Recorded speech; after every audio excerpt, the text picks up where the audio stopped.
Tell me a ghost story that sounds completely unbelievable but is entirely true. Essa é uma história que até então eu tinha contado pra pouquíssimas pessoas, mas uma amiga minha me mandou essa trend e falou, vai lá e conta a tua história. E eu confesso que eu tô um pouco relutante até agora, porque medo de ser taxada maluca, eu sou uma pessoa cética, só que isso aconteceu comigo, então assim... Não tem como eu fingir que não foi desse jeito. Vou contar pra vocês. Eu fiz faculdade em outra cidade, que foi onde eu conheci o meu primeiro namorado. Só que daí, depois de um tempo, por motivos de saúde, eu precisei voltar pra cidade que eu morava. Eu fui morar com os meus avós e o meu namoro passou a ser à distância. E assim, os meus avós, eles mudam muito de casa.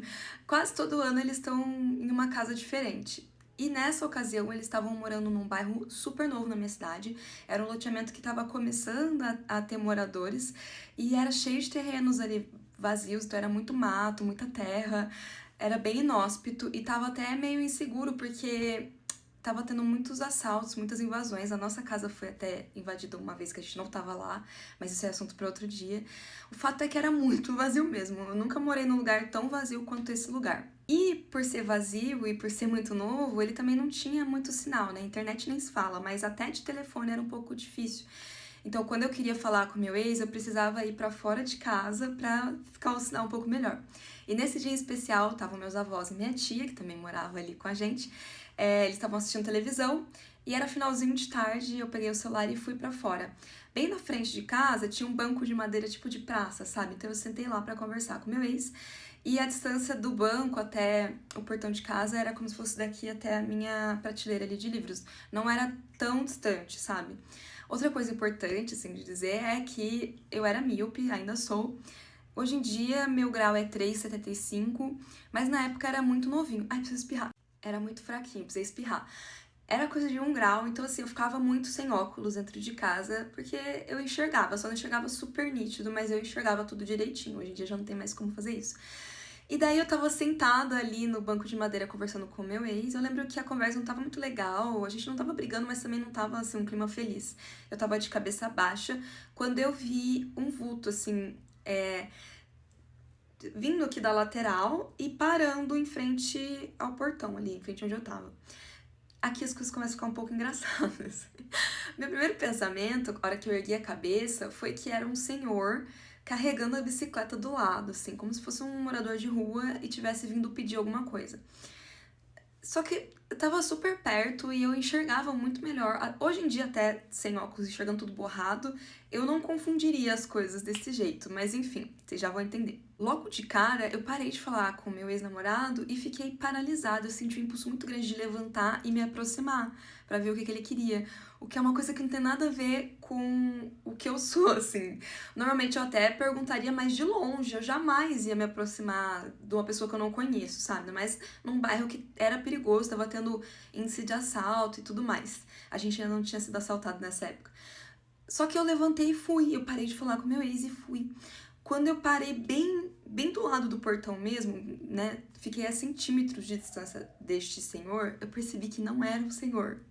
E é difícil até explicar, assim, porque eu nunca passei por nada parecido na vida.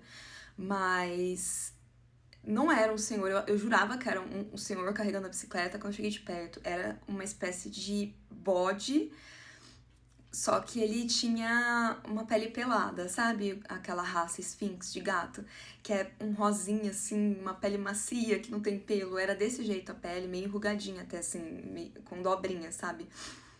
Ele tinha chifres enormes e ele tinha olhos vermelhos e ele fazia olhos vermelhos, assim, quase que acesos mesmo, sabe?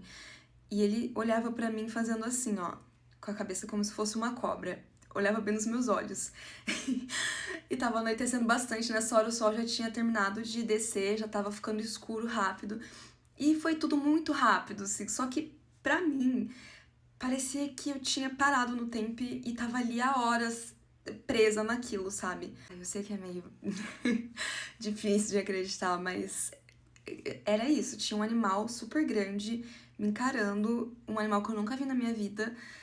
E eu senti um medo tão grande, um medo tão aterrorizante, que a única coisa que eu consegui fazer, eu fiquei um tempo aprisionada, mas a única coisa que eu consegui fazer foi virar as costas e entrar. Eu não corri, eu não chorei, eu só virei as costas e entrei. Passei reto, assim, pela minha família que tava assistindo televisão. Desliguei o celular em algum momento, que eu não sei quando foi, porque depois meu ex ficou tentando ligar e não conseguiu.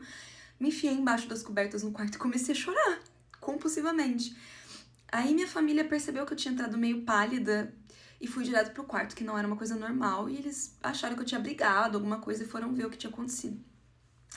Eu contei tudo, e daí as coisas começam a ficar um pouco mais interessantes. Tinha um gato e um cachorro. Um gato vira-latinha preto e um cachorro que era um poodle pretinho também. Eles ficavam muito lá fora. Só que depois disso em especial, eles paravam na porta e na janela e eles não saíam. Eles ficavam olhando. O Beethoven, que era o cachorro, ele latia, mas ele não saía. E o gato, que era o veludo, ele ficava só na janela. Tinha um buraco assim na grade pra ele passar. E a porta estava aberta de toda forma. Eles não iam por nada. Aí, meu avô foi lá fora, olhou tudo, a gente foi até pra rua juntos, enfim, não tinha nada. Só que ficou um clima muito esquisito lá em casa, um clima de medo, um desconforto, assim, que eu e minha tia, a gente puxou o colchão, porque eu e minha tia, a gente dividia um quarto. A gente puxou o colchão e foi dormir com os meus avós. Só que daí tinha isso, o gato e o cachorro, eles não saíam dessa posição, assim, de vigia. Eles ficavam o tempo todo como se tivesse algo ali fora incomodando eles.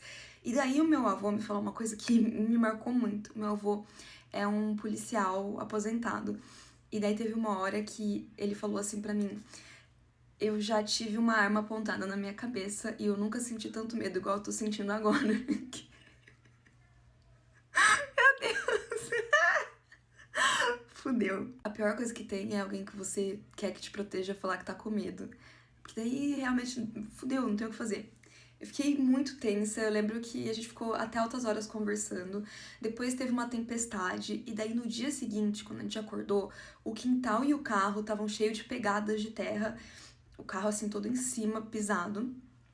E eram umas pegadas muito grandes, de um animal grande mesmo, sabe? Não parecia ser de cachorro nem de gato, mas assim, como que tinha entrado em casa e como que tinha subido no carro.